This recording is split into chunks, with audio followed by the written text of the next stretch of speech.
Namaste, everybody.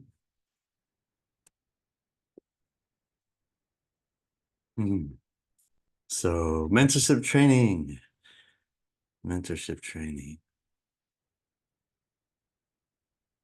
So we're going through a number of spiritual pedagogy. So pedagogy means a teaching theory or method. And a spiritual pedagogy would be a spiritual approach to learning, to teaching and learning. So these are things that apply both to us and to any kids we may end up teaching.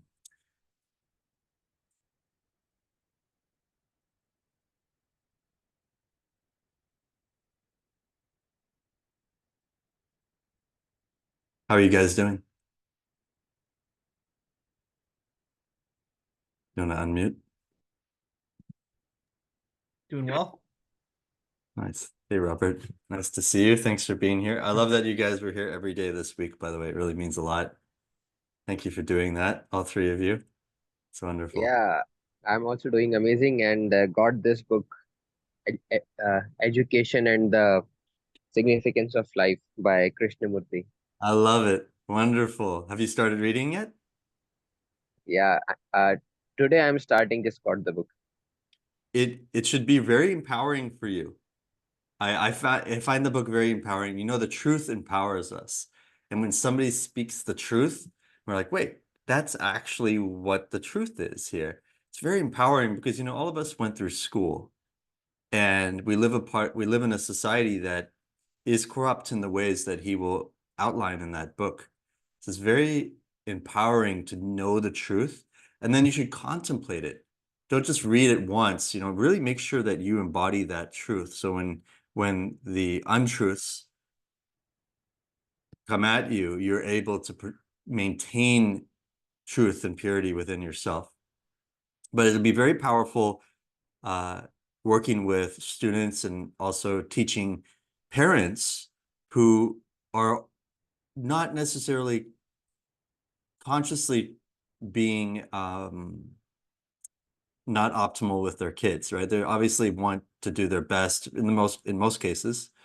Parents, or let's say in the cases that parents care, they may not have all the tools and comprehension necessary to really give what the ultimate to their kids.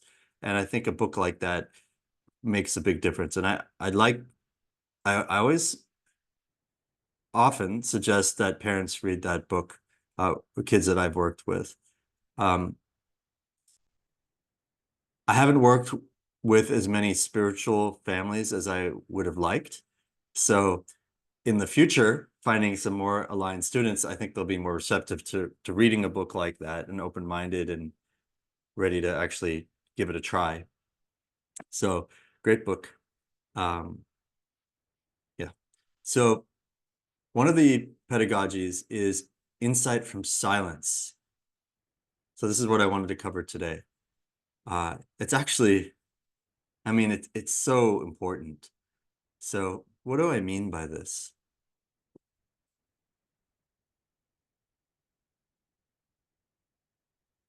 So when you become silent,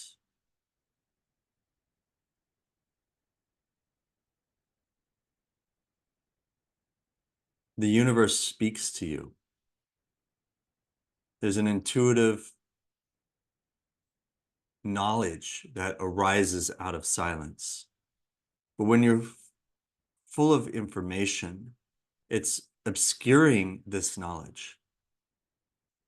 The more silent we become, the more we can express a knowledge, an ambient knowledge that comes through us. Now, in mathematics, I'll be sitting looking at a math equation. If I'm thinking, if I'm not silent, I may not see how to do it. But if I become silent and sit with the question, sit with the challenge, in that gentleness, in that lack of conflict, epiphanies, insight, catharsis can arise within me. And it's almost as if it comes, sometimes it comes from the correct utility of my own mind, and sometimes it comes from outside my mind. So we may have all these things there. You know, people are like, what's the word? What's so-and-so's name, right? And they can't come up with a word. If they just become silent and feel. So there's a lot of feeling. You're going into the feeling, and we're drawing the information and knowledge that's in our brain properly. So there's information involved, but it's more like bringing it together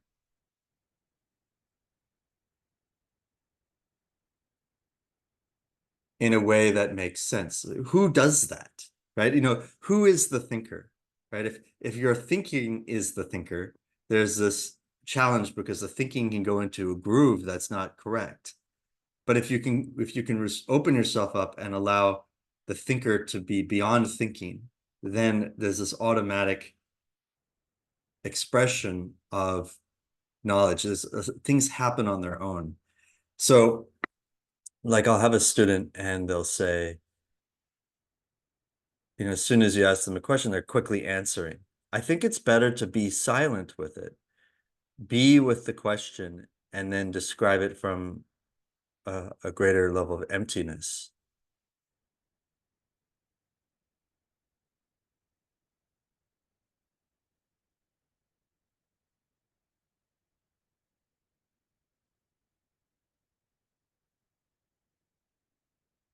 Insight from silence. I'm going to attempt to have insight from silence about insight from silence.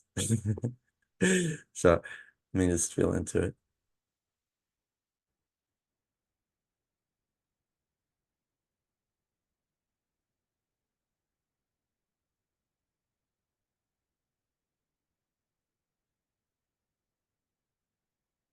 You know, one of the challenges is that our minds are so active, and to be silent doesn't even happen when we stop talking. How empty can we be? This is a very valuable thing to cultivate. And when we do mathematics, if we're practicing that, we're better able to meditate, and we're better able to do it in the rest of our lives. So when we do mathematics, becoming silent and receptive, listening is a form of silence. When you listen without the response of thought, with judgments, likes and dislikes. All of those are automatic reactions that prevent listening. But in listening, we really embrace the sentiment that we do not know. If I listen to Robert, I really observe Robert and I'm listening even while I'm speaking, I'll say to myself, I don't know Robert. I'm doing my best to know Robert, but I know Robert is a whole universe that is beyond me. And in that acceptance that I don't know Robert, I'm listening and I'm allowing Robert to reinvent himself in every moment as well. If I say I know Robert, I'm interfacing with the image of Robert, which isn't actually Robert now. It may have been Robert, you know, sort of in a previous moment, but for me to listen, I can only listen now. So there's a lot of dimensions to this. Listening is similar to insight from silence, where we're becoming still. And while we may not be listening to somebody else, we're in a way listening to the equation, listening to the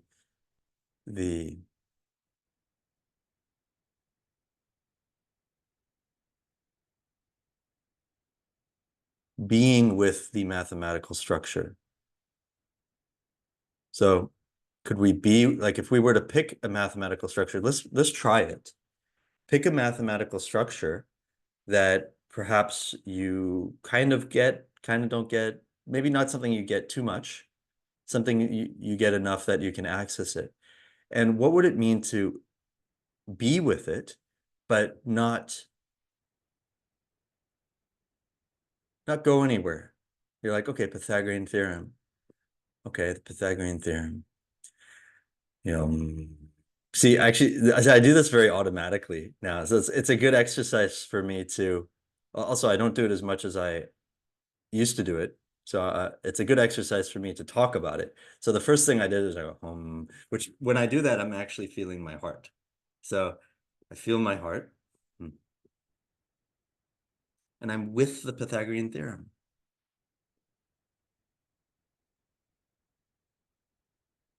Because everybody's in a rush to get somewhere. They're on the timed test, right? No time tests. You're going the opposite of time test. I love that you're taking notes on this, Robert. Like in school, we're encouraged to do the very opposite of this. You know, how much, and it really doesn't work because it encourages superficiality academically. Like, how could you have a deep insight into something to the degree that you can propose novel mathematical concepts? Like, how did Carl Friedrich Gauss come up with the things he came up with? He didn't rush through them. He sat and he was able to see them.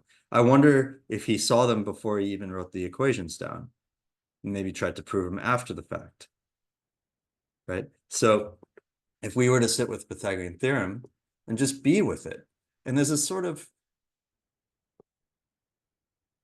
autotelic joy, you know, a joy that comes from doing something for the sake of doing it. Okay, I'm like, oh, A times A plus B times B equals C times C. Really? Okay. B with it. A squared plus B squared equals C squared. Okay. Okay, now A and B are perpendicular.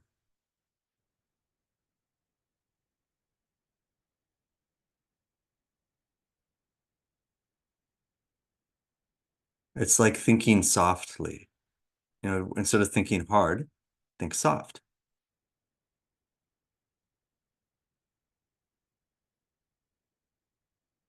You see, we can be with the Pythagorean theorem without actually doing any calculations. You know what I mean? And when you're with it, you're listening to it. You're in silence. And naturally, there will be thoughts, but they are very spontaneous. It's different.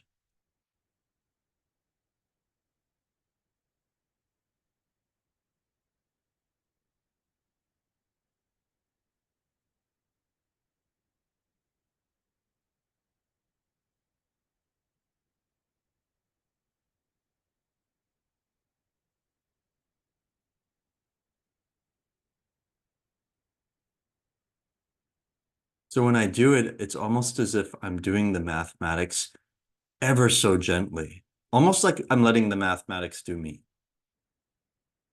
Or maybe the very inspired childlike aspect of myself is doing mathematics.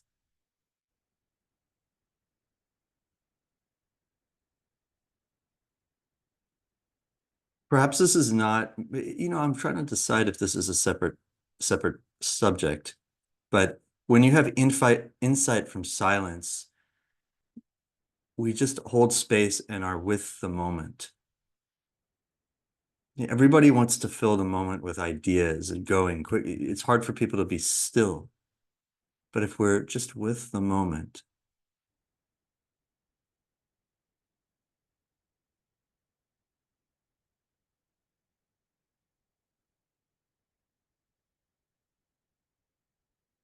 there can be a new dimension of insight.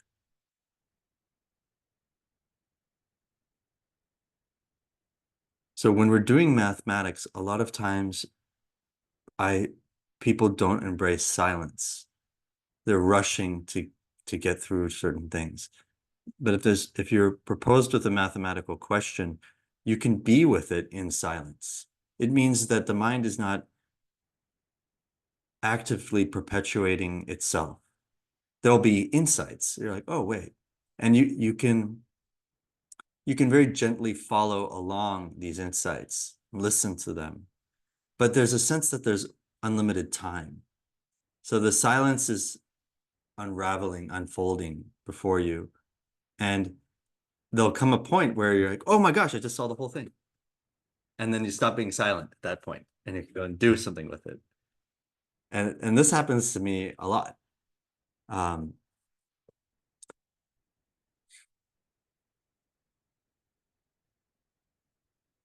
So I feel my heart, I feel my third eye.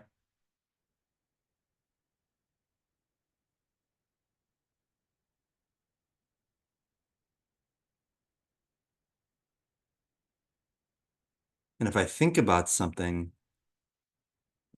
I'm thinking about it very gently. It's almost as if it's a different order of thinking. Like I can potentially follow along the lines. So right now I'm thinking about Pythagorean theorem, and I'm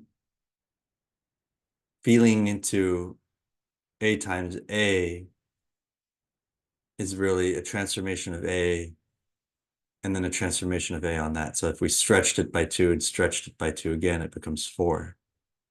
That's a, or let's do 3. Stretch it by 3, stretch it by 3, it becomes 9. With B, we stretch it by 4 and we stretch it by 4 and it becomes 16. So it went from 1 to 16. So in a way, we started with 1. Multiplication is actually a transformation of stretching or shrinking. Repeated multiplications are stretching on the stretched result. Now what's C then? So C was originally a distance.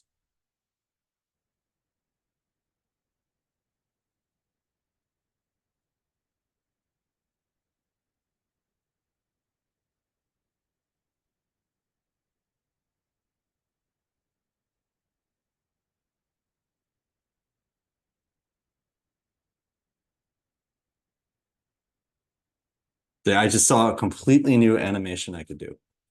I've never seen it before. That's actually really cool. Let me show you guys. So, but this all happened. Where did it come from? It kind of happened on its own. Let me show you. This is what I saw. So if this were, say, 3 and this 4, we know that this is 5. That's because if we were to do it just mechanically, 3 squared plus 4 squared equals 5 squared, and that's true. So this is called a Pythagorean triplet. It's the most simple Pythagorean triplet there is in non-Euclidean space. See that? See, I'm just realizing you could, in Euclidean space, in non-Euclidean space, perhaps they have different triplets. I should explore that as well. Okay, so now what I did, what I saw that was a little different is I saw that if this was 3, right? So if we stretched 1 to become 3, and then we stretched that to become 9, so there's this compound stretching, that would be 4, and I stretch that to become 16. Then what's interesting is that the C squared length, which was this being, actually, it's a little different to what I saw. So this being stretched would be the sum of these two. So I saw them actually fold in onto this last side, but this one would have to be stretched more. That's interesting. It's kind of like this one got stretched longer, and then these two stretched this way, and they actually fold in and land right in the center here because the sum of them equals the C squared. I'm not sure if this is making sense. Really, there's a meta lesson here, which is that I was seeing new things by being very silent and still. And it's one of the ways that we can encourage the student to be with the question, to love the question. Silence is a form of love because in silence we are seeing and accepting something as it is, not trying to move away from what it is. And so if I, there's Ayush. I just want to listen and know Ayush. In knowing Ayush, there's a sort of union, the union of love, because knowledge is a form of love, to know something or someone as it is, right? So in a way, this is a technique for loving the equation. We love the equation, we listen to it, we sit with it, we're with that structure. You see, mathematics is usually thought of as a question and an answer, but mathematical truth and elegance, the structure of mathematics, is more of an object, an abstraction that exists. No question and answer. Why do we have to make it always a question and answer? Pythagorean theorem is the Pythagorean theorem. Can you be with it? Can you be with the Pythagorean triplet, 3, 4, 5? Well, what's the question? Okay, well, if 3 is this and 4 is this, what's the hypotenuse? Okay, you can turn it into a question, right? But you can turn it into a question a lot of ways. Say if 5 is the hypotenuse and 4 is the side, what's the other side? What's the other leg? Right? So we can the question is really about taking this thing and saying, well, we're looking at the attributes of it. So I might say, well, here's an apple. How much does it weigh? But if you just know the apple, you know its weight, you know its color, you know its density, you know its water content, right? We can understand all of these things by knowing it. And then the questions, the answers become basically just descriptions of um, of that knowledge. So it's a different approach. We're trying to be with it and see the whole thing. So to encourage people just to be silent, not to start running. Here's a question, they start running, they get all frantic. Don't be frantic. Be the very opposite of frantic. That all comes from wanting to prove to somebody that we know something. We get frantic. And it's not loving ourselves either. Okay, so if I sit with a question, okay, I don't know the answer yet. Okay, I'm with it more. Okay, now I know more, but that wasn't really me trying to change myself. But this whole idea that I have to run and prove myself is neither loving the math nor myself. Does this make us more productive? I would say as a benefit, this offers greater insight. Imagine you're working at Tesla, building a car. You really want an employee who's rushing to quickly answer things frenetically, or somebody who sits down and has a deep insight and makes the motor 10% more efficient, right? Like, which would you prefer? Which one's more creative? One of them is just a worker bee. Another person's a leader. It's a different dimension of intelligence. Can you have novel thought? I think that's kind of a really profound thing that I learned with my teacher. Where does novel thought come from? How do you have novel thought? So much of our thought is secondhand. We piece it back together. Someone said this, someone said that, put it together in our own way. We think it's new, but it's not. A novel thought comes from a novel insight. That's much more beautiful. Ayush got that, right? Novel thought. And just think, all the thought that exists right now was once novel. Some intellectual leader or creative leader of some kind brought that thought into humanity, and then it bounces around like a mimetic structure unto itself and spreads throughout the whole world. So in a way, what we're doing here is we're also, all of us and the heart of mathematics education are having novel thought. I'd like to create the mimetic concept that mathematics and spirituality are actually inherently related.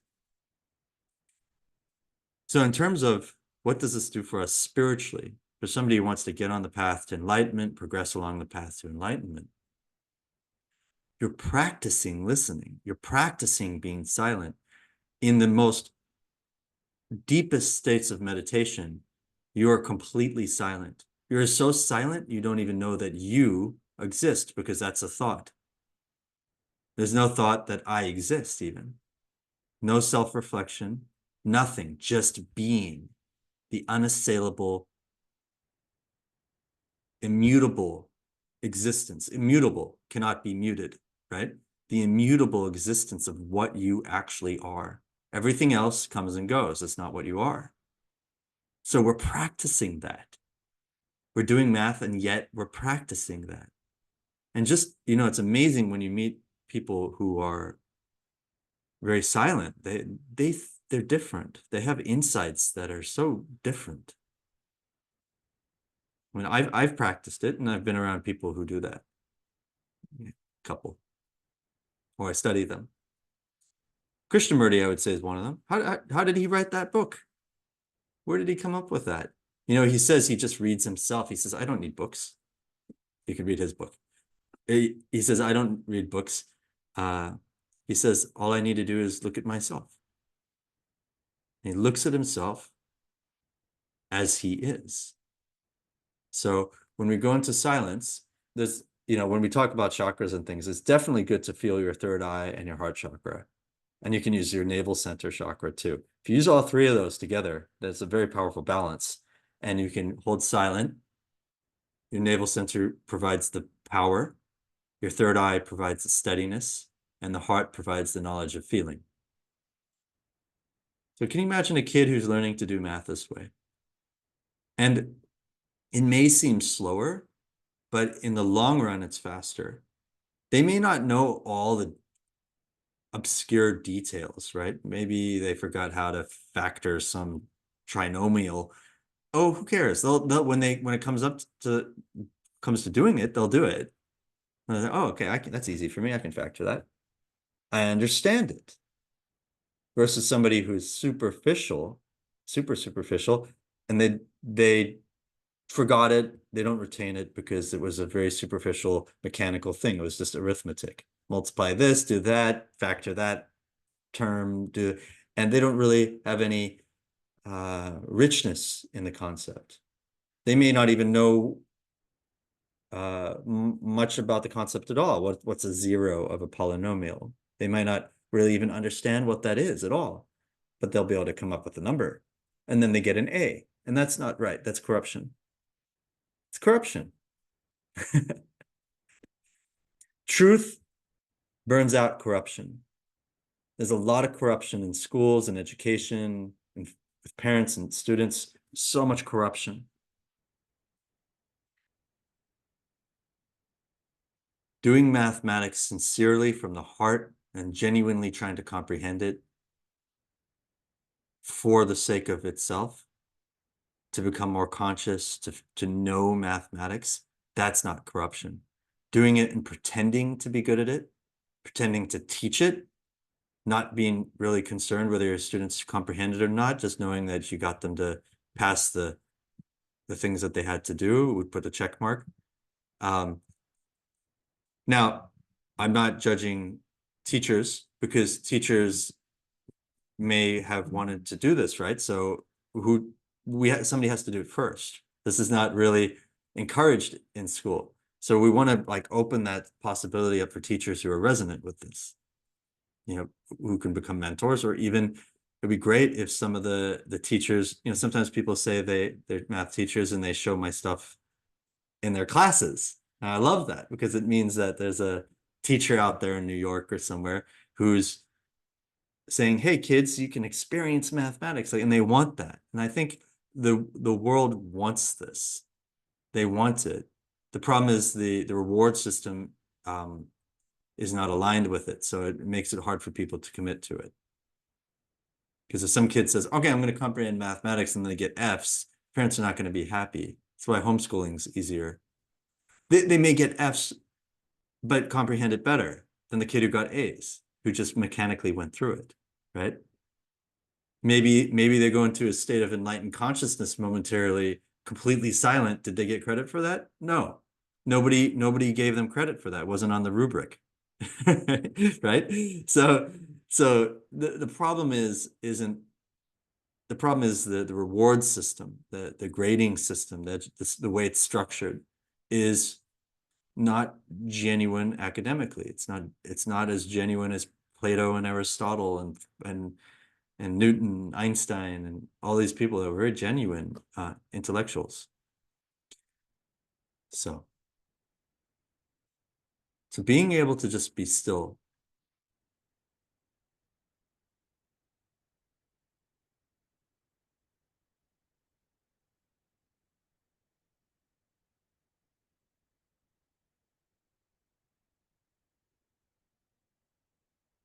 One of the things that happens when we're still is we can see something, and then our descriptions become descriptions of knowledge. You know, I've lost a little touch with this. I was better at this a couple years back. One of the reasons I'm really excited about this program is we get to practice this together. You know, I know I'm getting in touch with it more right now. I think, you know, I think I did it. Maybe I do it more subconsciously now.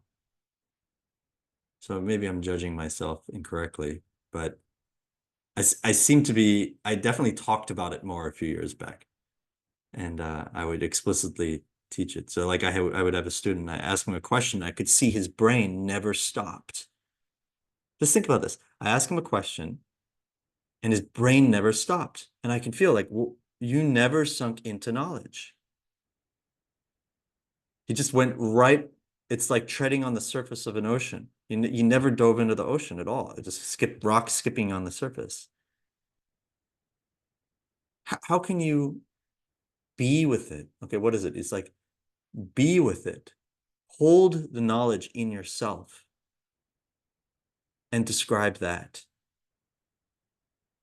Be with it. Let the knowledge reveal something more, deeper, by being with it. I don't know, does anybody have any questions?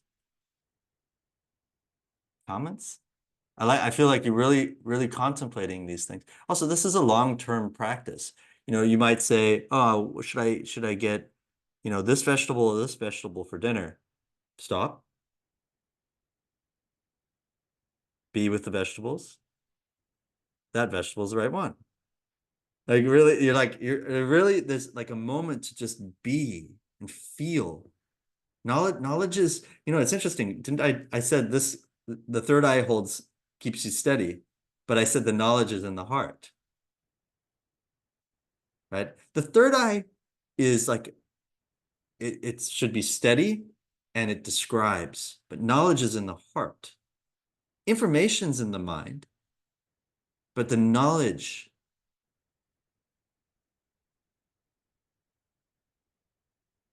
that is a feeling, is a more holistic insight. It's a collaboration between the heart and the mind, but the feeling of knowing the universe, of knowing the world, is in the heart, and in the mind there's this ability, this order, this structure that can make sense of it. But I wouldn't say that making sense of something is the knowledge of that thing. You know what I mean? Like, can you feel a sphere? Okay, now if you can feel the sphere, can you know the dimensions of the sphere? Okay, you're feeling into the dimensions of the sphere now. Spherical coordinates, rectilinear coordinates. The locus of points equidistant from a central point. It can fill your aura. My aura is now spherical. Happens to be a little metallic as well, because I was focusing and feeling a metallic sphere. So it's funny, I only said that after the fact, because I was like, wait, what's my aura like? It's spherical and it's kind of metallic. Oh, what? That's why. Because I was looking at myself and describing myself even right there. So I'd like to encourage seekers to learn to still their mind and see. We want to become seers. And the seer is a collaboration between the different aspects of the self, the heart, and the mind. But The heart is the knowledge, and the mind is like the description. It takes knowledge to the level of comprehension, to comprehend what you know. It's not enough just, as a mathematician, we want to rigorously comprehend something, but it really moves into the heart nonetheless. There's like, it's a knowledge of the heart. So something to explore. All right, I'd love to get some feedback from you guys. If you think I'm saying something relevant here or not, or like, what do you think? Let's start with Karan. Okay. Most everyone. Stay. I wanted to ask you something that in the beginning of your days, for example, when you talked about the Pythagorean theorem, I could not visualize it. There is some level of blockage to see the Pythagorean theorem properly. And whenever you asked to see it from the silence, uh, I was thinking about something that I have already seen in some videos, like the a square and b square, and we combine that to form a bigger square, and we put those squares into the square of the hypotenuse, and in that way. So, how can we go from this to the noble, noble knowledge? Good question. So Or we can take help of these truths that are already established to the humanity. We can take help of that in the beginning, and gradually we will develop that capability to see it by ourselves. so we can see see for ourselves what somebody else has shown. That's one thing. So you could say, oh, somebody showed this, but let's see if I can really see it for myself as self-evident, so it's mine, right? Just the truth doesn't count as the truth unless you're seeing it. Somebody may say the truth and you may say the exact words and not see it, then it's actually false. It's a true statement perhaps, but it's coming from the place of falseness, right? Because the truth has to be yours. You have to be able to be with it. So you could try to see the truth in something somebody has said. Another way, well, this is part of why the silence, insight from silence, is you start exploring the different ways to experience any of it. It's like, how do you come to know a forest? Well, you start frolicking in the forest. Frolic and frolic and frolic until you start to gain a sense of the totality of the forest. So there's this willingness to sit and explore all the different roads that you could go down, seeing different aspects of it, counting it in different ways. Pythagorean theorem, really thinking of the essence of it. Okay, well, this length and this length. Okay, so it has to do with lengths, right? Wait, does it? You see, I'm looking and being with each little part very gently. Because if the Pythagorean theorem has to do with length, does it have to do with length? What length, or is it just a number? And then what does that mean? Can we somehow do the Pythagorean theorem in one dimension? Is there a one-dimensional analog for the Pythagorean theorem? Right? You see, and it's almost like this, you get better at looking at different aspects of it. So what would you do? You just be with it. So one time I spent a month contemplating the Pythagorean theorem, a whole month. And it took me that long to have what I considered my highest insight on the Pythagorean theorem.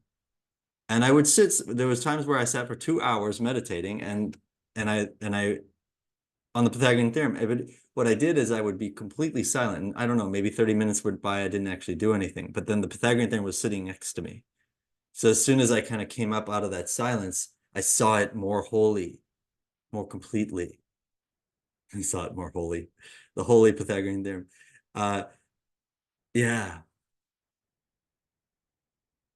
You see, you can't see something if you want to see something in its wholeness, the mind has to be in abeyance.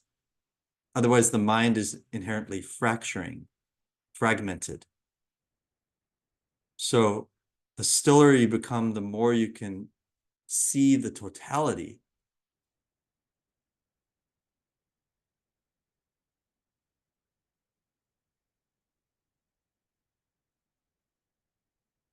Now, really, you should meditate in light or have some sort of clearing of your aura to be able to do this. So as I look, I'm realizing that my Kundalini isn't as clear as I'd like it to be. If my Kundalini was super completely clear, enlightened level clear, Ramana Maharshi clear, I feel like I could see so much. And it's clear enough that I can see quite a bit, but I feel that's not enough. I can feel the energetic obstructions. Like, okay. But the very practice of doing that, I think, also clears the energy. The more you do this, the more you sit, if you sit and contemplate the Pythagorean theorem in near silence for an hour, I think you're going to feel very clear. Feel your third eye, feel your heart, focus on the Pythagorean theorem, quantify it. So that would be my answer, Corinne. Quantify things gently, quantify every aspect. Look at it in different ways that are inspiring.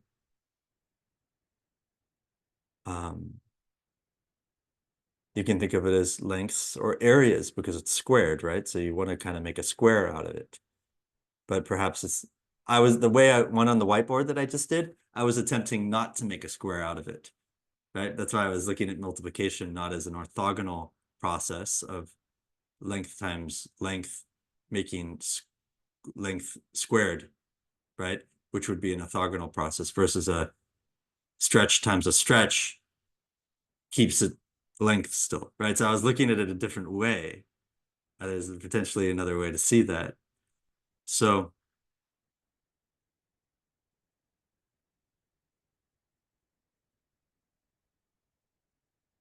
this whole idea that the mind sees only the part, and in silence, you can have insight into the whole. I would say that's the essence of what I'm sharing here. And this is a lifelong journey. You say, okay, I value that. I'm going to see how far that goes. Potentially for your whole life, you'll be getting better and better, maybe multiple lives. You just keep going with it. Because how far does that go? Well, eventually, if you're complete silence, then you're Dharma. You're the Dharma. You're in yoga, the Dharma means truth. It means the duty, or the duty as the truth of what you are becomes your duty. So when you're complete silence, you align your will with the will of the universe. God's will becomes your will because you have seen the totality. You are the totality. So it's a very subtle thing, and it's very central to Buddhism, yoga, Zen, Taoism. I think every religion, this is the essence of it. But we are sentient beings with brains. So our brain works like a neural network, which thinks about the part. But how can you read the whole book in an instantaneous insight? You obviously can't look at each word with your brain. And I don't think that's possible to read the whole book with the instantaneous insight, but think of the world as a book. How can you apprehend? This is why I like this word apprehend. Sometimes people think of it as in a different context to what I'm talking about. To apprehend means to bring into yourself the totality. Can you apprehend truth? This is to be silent, to listen, to observe without a center, to observe without the fragmentary nature of thought, because you're silent, and in doing so, apprehending truth.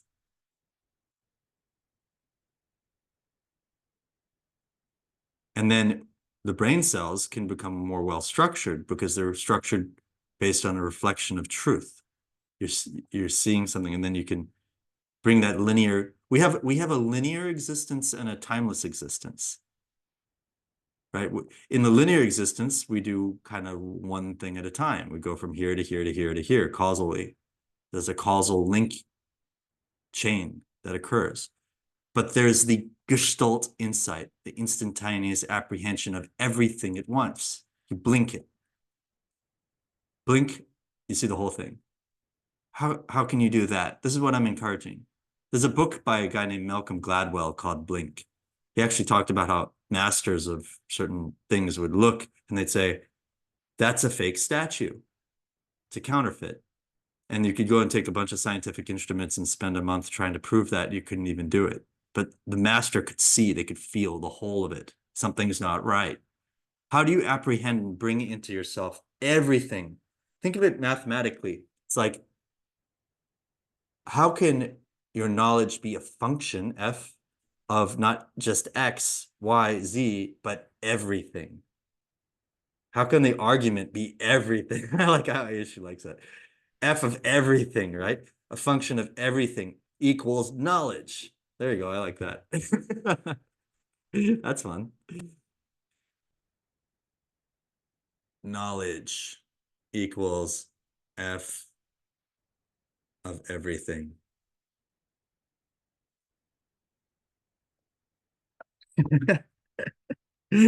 Knowledge is a function of everything. So how can you process the totality without looking at the part? And you have to trust your intuition. You have to learn to think by intuition. Listen to yourself. How does it feel when that person said something? Good? Not good? Can you trust that? I mean, assuming that you've cultivated a degree of purity and you're not just seeing yourself everywhere you go, which some people do, right? They're like, oh, I don't like that guy, but really it was their own reflection. It had nothing to do with that guy, right? But if you've purified yourself enough and you look at things and you're like, wait, that didn't feel right. That person said something nice to me, but it felt bad. Okay, bring that knowledge in. Later on, you can describe and see the real reason for that. You know, why did they say? There's an intuition. Intuition is an instantaneous kind of knowledge. We want to learn to see. When I say seeing, that's a metaphor for knowing through the intuition, by seeing the totality, by apprehending, by processing, by function of everything in the totality. So as mentors, if we learn to do this and help kids do this, I think we're opening up a new dimension of intelligence where they're supposed to be developing intelligence, right? They're studying mathematics. Shouldn't they be developing intelligence? And this is very much applicable to mathematics, because how can you look at something that is so simple, right? Like it might be, it's a simple thing. Here's a sphere. Here's a surface of some kind, a paraboloid. Okay, but can you see some insight into the dimension of that that is more subtle? It's a similar practice. Einstein, apparently, and I haven't read his words, but I've heard that he wrote about how he would contemplate and he would go into silence and go into gold light, he said, which is actually the light of Shakti in this Atman level. This is what Einstein apparently said. I have to find his exact words so I can know this, see this for myself. I believe it though. I believe this sounds about right. And he would then have his insight epiphanies from the gold light in silence. And that has been my experience, that when I do my best mathematics, I'm in that energetic state, my state of mind, the way my brain is operating and my being is operating. So it's not just my brain, right? The brain is kind of like, you know, people think that knowledge comes from the brain, but the brain is like a describing faculty.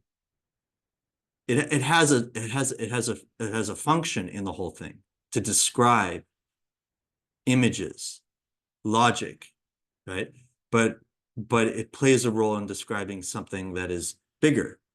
So the mind and the brain are a little different. And I would say the mind is more like the heart, but it's more the whole. faculty of knowing. So, well, this is fun. I actually feel like I made some progress here. I like that. It's the more you focus on these, this is why community is so important. When you surrounded by people who are doing this, right? Like if all three of you became really into this, and we would have each other. It would be like osmosis would be less of a problem, right? We wouldn't osmosis into the world where people are like, everything is, you have to use the mind. The way people think and use their minds is very different to this. So, so I tend to spend a lot of time alone because I don't like my brain to change. I try to spend my time with very conscious people or with books, which is like spending time with conscious people, so that I can keep this. This is very important to me. I don't like to feel stuck in linear thinking. It doesn't feel good. So I'd rather not spend my time alone, though. I'd rather be surrounded by with hundreds of wonderful people who think like, or evolved to this level of thinking. So that's why community is very important, and we learn from each other just even by people holding the wavelength of valuing that. So having families and seekers as well doing that would be helpful for us, and having each other is helpful for us. So maybe one day we'll be hanging out in person and I'll be like, I'll do that. I'll be silent for a second. You guys will embrace it. Now I do that with strangers, and they're either intrigued or maybe they judge me. I'm not sure. Usually they're pretty intrigued here in Los Angeles. They're like, oh, what's he doing? And the beard helps because they're like, okay, we must be doing something spiritual or interesting. But before I had the beard, it wasn't as easy because I think they just didn't know what to say to, but you don't have to have a beard. It sometimes helps to have, for people want to contextually interpret you, right? So it could be where you are, like if you're on Wall Street wearing a suit and you close your eyes like that, you better be one of the top level eccentric guys, right? He's like, yeah, well, he's a multimillionaire. He's eccentric, right? He could be himself. He must have done something right. There's different ways that people make sense of these things, right? So, but it's nice. My point is, it's nice to be around people who are, exploring these things. And the whole idea is when you become silent, you can hear and you can see and you can apprehend the whole. So, and if you read Krishnamurti, he'll talk about this. In fact, in Ayush, in your book, I think he actually probably talks about it in that book somewhere. I'm not sure if that's, some of his other books maybe emphasize this more. But who else talks about it? Eckhart Tolle, he talks about it. He says when your mind is very busy, you lose touch with the world. You can't see the world. It's a very, very beautiful, clear thing. It's very much like what I'm talking about. But to practice it through mathematics, that's fun. We're the ones doing that, right? If kids are going to learn math, learn enlightened principles while you do math so you can gain enlightened principles and be really good at math. So that's the fun of it. Let's awaken the genius. And I think genius can be awakened this way. So, gosh, I talked a lot. I got a lot to say. Thank you for listening, everybody. I hope it was beneficial and valuable. Robert, did you like what I said? Yeah, you made a lot of really good points today, and just resonated with a lot of it. Wonderful. Nice. All right. Well, let's do our minute meditation. I'm trying to keep it to an hour because we could sit for 5 hours and do this, but I like the consistency. Just an hour. It's nice. We can look forward to seeing each other. We should maybe have a volunteer meeting at some point.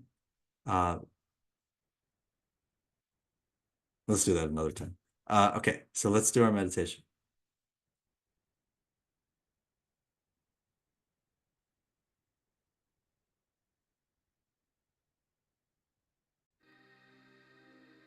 Yay. In meditation, we're practicing being silent, and then we can have insights from it.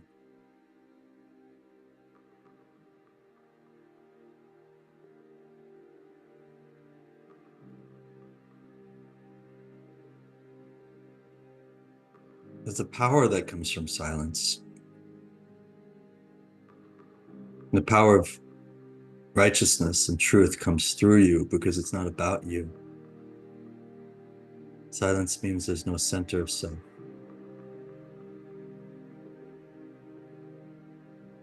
Center with its periphery, circumference, but rather union, totality.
Notice how when the mind lacks silence, lack of power and energy, you just bring your attention back.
Wonderful.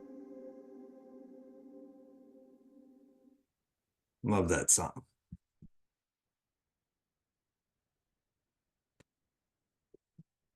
All right. And I'll end the recording.